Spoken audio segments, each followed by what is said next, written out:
యేసుక్రీస్తు వారు తన శిష్యులను, అరే బాబు ఒక గ్రామంలోకి వెళ్ళండి మీరు, అక్కడ ఒక కట్టబడిన గాడిద పిల్ల ఉంటుందని తోరుకుని రండి. ఇది ఎవరికైనా అడిగితే ప్రభువుకు కావాల్సినదని చెప్పండి, ఒక మాట మాట్లాడుకోకుండా ఇచ్చేస్తారని చెప్పాడంట. వెళ్ళారు, ఆదిత్యని అడగగానే ఒక్క మాట కూడా మాట్లాడలేదంట. ఎందుకనంటే ఒకటి ఆ గాడిద ఇంటి వాకిట కట్టబడింది, రెండవది ఆ గాడిద ఆ యజమానుడి మాట వినట్లేదు. ఎందుకంటే అది అడవి గాడిద,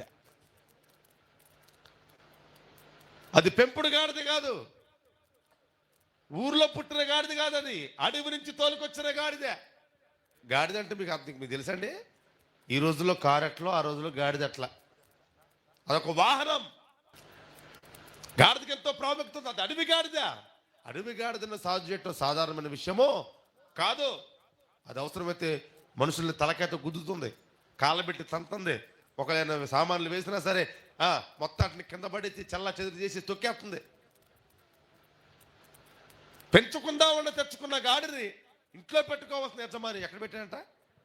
వీధిలో పెట్టాడు, ఇంటి వాకిట కట్టేసిందట. అప్పుడే అర్థం అవ్వాలి దాని విలువేంటో. ఇంటి వాకిట కట్టేసుకున్నాడండి.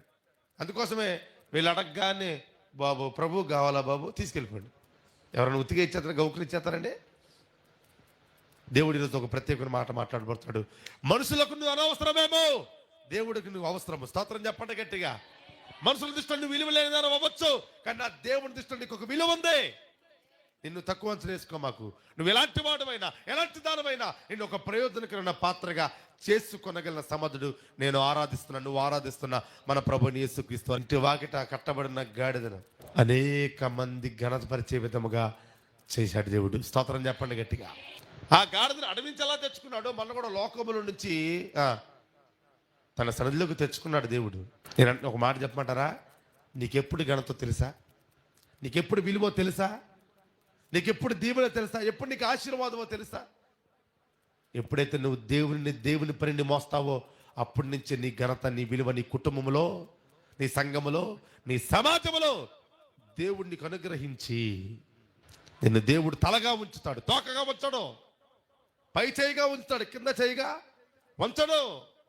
దానికి మనం ఏం చేయాలి? ఆయనను ఆయన పనిని భారం అనుకోకుండా బాధ్యత కలిగి మోయాలి. గాడిదకి విలువిచ్చిన దేవుడు నీకు కూడా విలువను ఇవ్వగలిగిన సమర్థుడు.